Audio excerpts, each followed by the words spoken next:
Welcome to What Do You Want to Do, the show that will hopefully help you figure out what you want to do in life or reconnect you to what you love doing. Each show has a guest who is doing what they want to do, whether it's in their career or in addition to their regular job. Most importantly, we want to help you realize that no matter your age, you too can do what you want to do if you have the will to do it. Now here's your host, Leonard Kaplan. Hi, and welcome to another edition of What Do You Want to Do? This is part one of my interview with Dawn Allcott, who is an entrepreneur and a writer. We'll see how she blends those two disciplines together in part one. Let's go to it. Today's guest is a stranger to me, who I just met on the internet, but not completely, because I was referred to her by a close friend that I've known for many years, Dan Klein. So there's always that close connection with every guest I have. But someday I'll meet a total random person and get them on here. But my guest tonight, is Dawn Allcott. Thanks for joining me here, Dawn. Thank you for having me, Leonard. Really appreciate it, being that we are, virtual internet strangers through Dan Klein. But we have one commonality. We're both not watching the Super Bowl. Yes, this is true. And if you're anything like me, we're not going to say why we're not watching it. No pushback. I was wearing purple earlier, and then I realized it was one of the team's colors. So I switched my shirt because I didn't want to look like I was rooting for anybody. I don't even know who's playing. I didn't even know that. But the reason you're on here is because you've chosen a career that you really love. You have a couple of interests, which I think a lot of people out there will enjoy hearing about and maybe find themselves in that themselves, that they want to do that. So, Dawn, let's go back to the recesses of time, and you tell us why you chose what you chose and what it is. Well, you're keeping the mystery going through all of it. So first of all, my first business, which I've been running since 2001, is Allcott Media Marketing, which is a content marketing agency. But primarily, I provide the content writing services to businesses and publications ranging from Go Banking Rates, TheStreet.com, Sports Illustrated, to business owners. One of my bigger clients is the DBL Center, who is the largest insurance wholesaler in the Northeast. So I've been doing that since 2001, came from a magazine editing background. In the past year, I've also started up a keto community. So my second business, which is still part of Allcott Media, because a lot of it is sharing the messages. So I'm using media for all of it. Like right before we signed on, right before we went live, we were talking, and I was like, oh, my lighting, I have to fix it. Where, and you were like, wait, you must have a TV background. I have an all across the board media background, which is where my company name comes from. My other business is within the Prove It community, and it is promoting exogenous ketones, which help with a low carb lifestyle and help people to increase their energy, sleep better, gain mental focus, and burn fat. So I've been doing that for 2 years now. Can you define that term and repeat it and define it, please? Exogenous ketones are what your body produces when you're eating a very low carb diet. So without getting too scientific, when you need energy, you eat carbs. So if you're going to go for a bike ride, a run, or even just planning to spend the day doing, gardening and yard work, you're going to eat a lot of carbohydrates because your body's going to burn them quickly.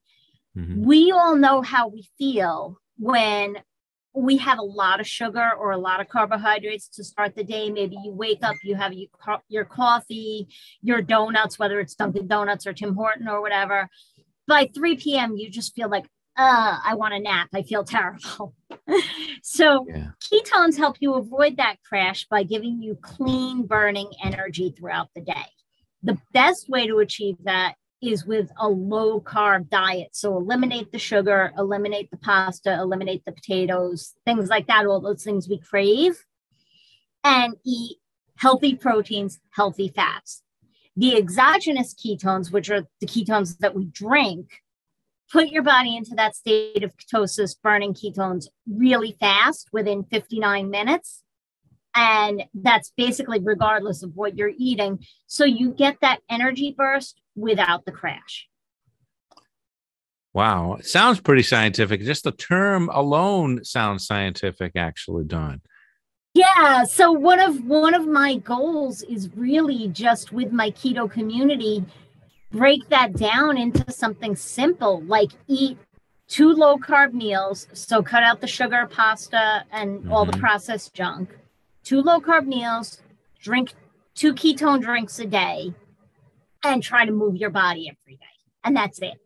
And that's what I've built my community around, is just people who want to feel better, maybe lose some fat, but mostly just feel better and be healthier. Let's go back to your other company, the first one that you mentioned, and what do you concentrate on, and who are most of your clients? I think you said Sports Illustrated was one of them, right? Yeah, and that's actually thanks to Dan Klein. Dan, as you know, he was just on your show a couple of weeks ago or last week, depending. He got his full-time job, a new full-time job managing TheStreet.com, which we know used to be run by Jimmy Cramer and, is a really big name. The Street also has other properties. The parent company also has other properties, one of them being Sports Illustrated. Dan brought me on to help create content for The Street based in primarily travel, fitness, technology, and home goods, you could say. So what I'm doing is creating top 10 lists and reviews of top products. So next month, I'm going to be reviewing the Fitbit. Mine isn't charged right now, but Fitbit versus the Apple Watch. I've covered some of the best home security equipment. I've written top 10 winter vacation spots, things like that. So as part of the content partnership, they liked what I wrote for The Street.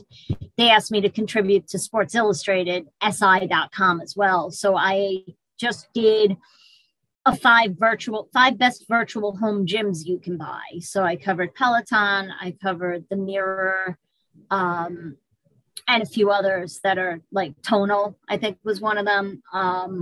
So that's where it kind of all fits in together, where I get to write about things that I love. Now, how did you get into this? Now, I know you have your own company now and you do it, but you must have started somewhere. Where did you get your beginnings? I actually started with Dan Klein. Great story here. I had, as we mentioned earlier, I was always interested in media. I would say from the time I was in 8th grade and realized that writing could be a business, I decided I wanted to be a freelance writer, a journalist, watched Superman, saw Lois Lane, said, hey, I want to do that. So I wrote for, of course, my high school paper. And then my high school was fortunate enough to have a radio station. So I also worked at the high school radio station. Couple of years after college, like right after college, I went back to the high school station just to say hi to the advisor and some of the people. Mentioned to the advisor what I was doing. Now, how Dan, who grew up in Massachusetts, as you know, went to Hofstra, how he knew the advisor for a radio station in Suffolk County on Long Island in high school, I'm not sure, but somehow they knew each other. So the advisor, Bob Otone, says to me, oh, I know a guy who just started up a newspaper. If you want to write, maybe you guys can help each other out. Turns out Dan had started a small weekly publication. This was back when there were like little local newspapers that you would read. You'd get them delivered to your home. You'd pick them up at the grocery store or the deli. So Dan had just started a newspaper in the next town over. So I started writing articles for Dan. Dan brought me in to the company he was later working with, which did audio video trade publications. So that goes back to the AV and the lighting and all of that. So from there, in 2001, when September 11th, of course, happened and everything, I realized the only way I was going to advance in my career as a magazine editor was to move into Manhattan and do the whole, I was at a trade publication. The pay was moderate and there was really nowhere to go. I'd edited the magazine. There was no career path there, as much fun as it was. So I realized if I wanted to make more as a magazine editor, I was going to have to go into Manhattan. And at that time in 2001, just didn't really want to do that. And this is after 9/11? This was right around, I think December 2001 was when I left Testa Communications. Yeah. Okay. So it was shortly after. I mean, they were in Port Washington in Nassau County, and that was fine, but I was ready for a change. I was ready to move on by that time. I'd been with the company since 1996, right after college. So from there, I started freelancing for the company that I was for Testa Communications that I was working with, started freelancing for a couple of the competitors in the industry because now I was freelance, I could do that, and kind of took off very quickly. In my second year freelancing, I was already making more money than I was in my first year as an editorial assistant back then. So, all right. So I've been doing it ever since. Here's a question, because I've always been interested in writing. I love writing. However, I want to write what I want to write. So my question for you and to all freelance people who might be listening or watching, how do you become or sustain your interest in writing when everything that you write is at the behest of someone else? How do you get interested in every topic that you're assigned so that you can do a good job on it? Those are really two great questions, because how do you write about what you love? Mm-hmm. You seek out clients who are covering the things that you love. I decided I actually have a website, which I jokingly call my third business because it's not making any money, but geektravelguide.net is my passion project. And there I cover geek things from TV. I'm a big Elon Musk fan, so I cover his rocket ships and things like that. Mm-hmm. I cover travel, which is where Geek Travel Guide comes from. So I kind of did that to generate some clips in the travel industry, and then started writing about travel, and then was fortunate enough through, law of attraction, whatever you want to call it, just networking and faith and persistence, wound up now I'm writing travel articles for The Street. So there is a way, even as a freelancer, to say, when I was pregnant with my daughter, I wound up writing for Babies Online, and I was covering every element of my pregnancy. It was one of my interests at the time. I'm fairly certain right now we just adopted a kitten, and I've always been a cat person, but it wasn't anything I really pursued from a writing perspective. Mm-hmm. I could probably go out there and find a few ads, and with my experience, start writing about cats if I wanted to. So you can certainly seek out work in the fields that you love and pursue your passion that way. I find, to answer the second part of your question, how do you find a passion for everything that you're writing about? Mm-hmm. For me, it's just in the love of learning. Like, I love learning new things, and I would probably get bored writing about the same topics over and over again. So some of my work with Go Banking Rates, I was really pushed out of my comfort zone because I did not invest in stocks. I did not know anything about stocks. Mm-hmm. They needed someone to cover when GameStop stock,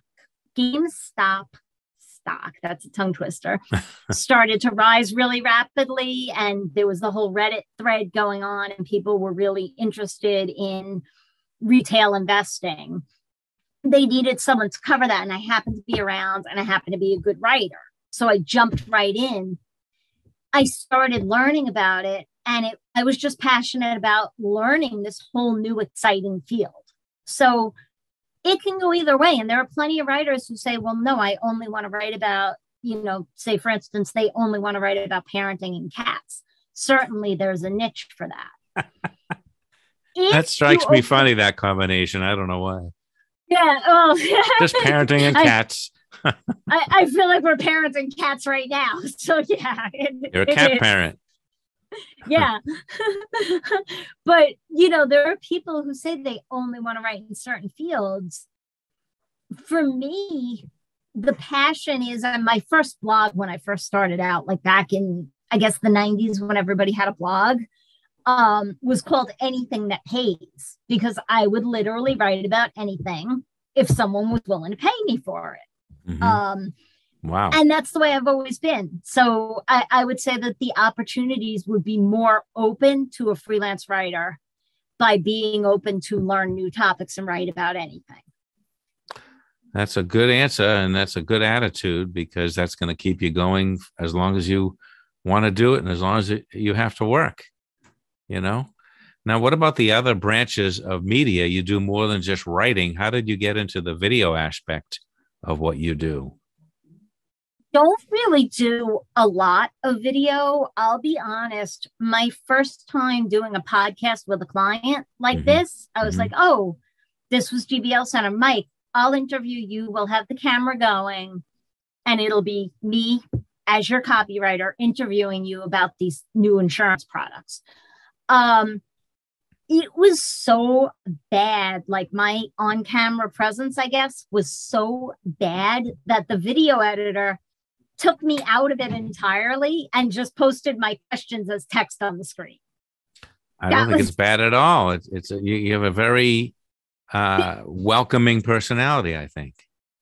This was like 5 years ago, and I was just not comfortable on camera.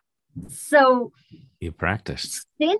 Since then, the video I realized in selling my fat loss products, the ketones, I realized that people responded better when I came on camera and just did my thing and was myself. So since then, I'll be a guest on podcasts. If people ask, I'll ask to be a guest on a podcast if I hit it off with someone. I do my lives on Facebook. Occasionally, I have guests in my keto group or on my Facebook feed. I haven't done a YouTube channel yet because I'm not that into it. Right. It's a lot of pressure to have a YouTube channel as well, because you got to keep posting. They say to build a following, you should be posting at least once a week, if not more. It's the same as anything. Right now I'm on TikTok and I'm trying to do just 2 posts a day. Yeah. And I try to do 3 on Facebook and a couple on Instagram. And it's a lot to keep up with. It is. Wow. So when you were in school, what was your major? Was journalism? It was just the school that I happened to go to didn't even have a journalism major. So it was just English writing in general. I see. So, okay. So, and I'm going to give you one of those job interview questions. Where do you see yourself in 5 years? That's a great question. I don't see giving up my content marketing business anytime soon because I love it. I see myself scaling. Right now, I have 2 or 3 writers that I hire when things get really busy and they help me out on some of my larger accounts. I see myself writing for the street and SI, God willing, and Go Banking Rates because I love these companies. And I see myself maybe managing and mentoring a team of writers through Allcott Media. I also see myself managing and mentoring a team of Prove It promoters who are selling these products and me teaching them that as well. So, I mean, in fact, I'm going to be 48 in how many days? What's today? In 5 days, I'm going to be 48. Happy birthday. So Thank you. In 5 years, I'm not even going to be thinking about retirement per se. My kids are just going to be getting off into college. I could see myself doing more writing in the travel realm, and that might be something that I'm doing more of for the street simply because I'll be traveling more.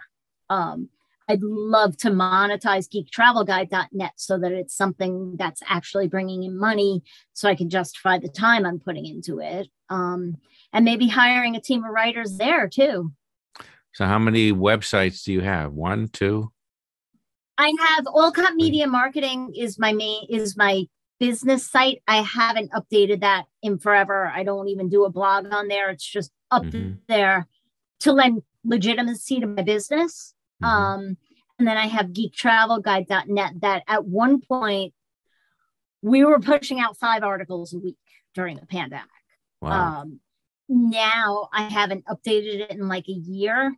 Probably a goal for like 2022 would be to get up at least 1 article per week that I'm writing. And then by the end of 2022, be hiring a couple of people to put up a few posts a day. So let's say you are asked to write about something that you don't know, as you have told me that you do. How do you approach that research-wise? How do you approach something that you're totally a newbie at? It would depend. Ideally, I would love to interview a subject matter expert on it. So even if, let's say, video, because like we said, I know enough to know that I need some lighting in the front, and I know a little bit about it, but I'm not an expert. I would want to interview a subject matter expert for it, because I feel like that's the best way to get legitimate knowledge that is accurate, and is going to be original, because you have to worry about that if you're writing for the web. You don't want to take the research that you've done and make it look like you're plagiarizing from other articles. The next stop would be look at the other top ranking articles. So let's say the article was, how do you produce a podcast? Want to interview someone like you, a couple of other podcast people, maybe a podcast technology company. Then I'd want to go online and see what the other top ranking articles had to say on the subject. And then from there, I put together the article. Very good. So, if this was politics, it would be a more intriguing question that I asked, because I find politics to be in a quagmire of disinformation and misguided sources and sinister sources in some cases. And I'm glad I don't deal with politics. But I don't know. Would you ever deal with politics, and would you approach it the same way as you do what you do now? If you had to write about it, I would want to go to the source if I was covering. A little bit of trivia: back when I was editing Band and Orchestra magazine, I did get to be in a press conference with Bill Clinton. Oh wow! Didn't ask him any questions, but it was a fun experience. We went to like East Harlem at 5 a.m. And I remember stopping in a deli. It was empty. The only people around were Secret Service people. Yeah. Went into this, whatever it was, this venue. And I remember being behind a New York Times, being right in front of a New York Times reporter with this like massive telephoto lens. And there were me and my friend, my coworker from Band and Orchestra Product News, just kind of taking notes with our little handheld recorder. And it was a neat experience, though. It was a lot of fun. If I were, the closest I get to politics is on Go Banking Rates, talking about the stimulus bills, child tax credit, things like that. But we try really hard, and I'm sure the street is the same, to remain nonpartisan and factual. So, we really try hard to not give any sort of angle to the news. This is what happened. This is how the Democrats feel. This is how the Republicans feel. This is how it will affect you as a taxpayer. And that's it. Very good. That makes me have confidence in, if you write something like that, I'll read it, and that's how all journalists should be, It's funny because I was a journalism major and I never really went into journalism. And I was too shy, believe it or not. I could not talk to people or call them on the phone or anything when I was a young guy, But it's funny how you change. but I wouldn't have made a good journalist anyway, because I'm more interested in fiction. Fiction is the kind of writing that I like to do. Although I like interviewing people like you, because I'm very curious about the way things work in other professions, you know.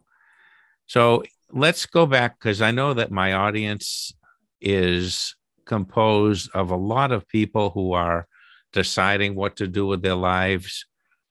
Can you define exactly what you do as an editor as opposed to a writer? Oh, interesting. It varies. So, and I have to, with a huge disclaimer, the last time I was an actual editor, the way Dan is managing editor right now, was in 2001. So we're talking 20 years ago. That's okay. Things may have changed a bit. Yeah. But essentially, as a copy editor, all you're doing, if someone sees like an ad for a copy editor, all you're doing is checking facts and making sure the article sounds good. So you're making sure it's objective, it's grammatically correct, and you have everything you need in there. Today, there's a huge SEO or search engine optimization element to that. Is it using the right keywords? Is it short and punchy and easy to read? And are the search engines going to like it? That's a big element today. As an editor, like if you were going to go be the editor of, you know, Cosmo magazine or Vogue, or I don't even know what's around anymore that's still publishing, Sports Illustrated, we know they still have print out. You're largely responsible, but you're working with a team of coming up with every article in the publication, assigning them out to a staff of writers. On smaller publications, if there's a smaller budget, you're writing a lot of it yourself. And then you're doing like the final round of copy editing. Now, where I've come from, it's always been smaller publications. I also edited Paintball Sports Magazine, which was a nationally distributed magazine about the sport of paintball. Because it was a small staff, we had like maybe 4 people in our graphic design department, me and editorial, and 1 salesperson. I would do all of it. I came up with the story ideas, wrote a lot of the content, assigned out stories, copy edited what came back in, proofread it, sent it to the design department to lay out, and then sat over my art director's shoulder as we actually proofed every word of the magazine to make sure everything was correct. Today, there's going to be a huge digital element for anyone who's a writer or an editor. Even if you're doing a magazine, you're going to probably be coordinating with your web team to get the articles up on the web in a timely manner, to put supplemental material on the web, things like that.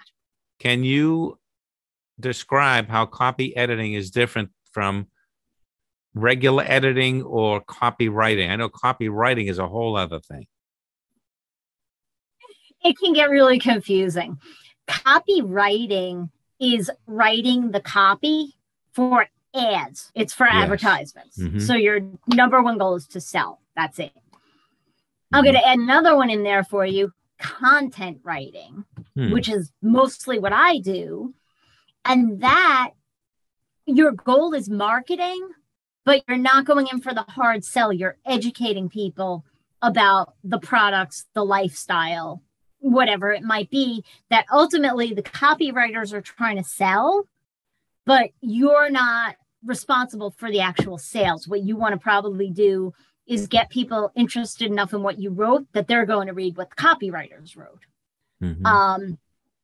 Copy editing is for all forms of editorial. And it's basically just making sure that the work is grammatically correct, easy to read, meets the target audience and the voice that you're going for.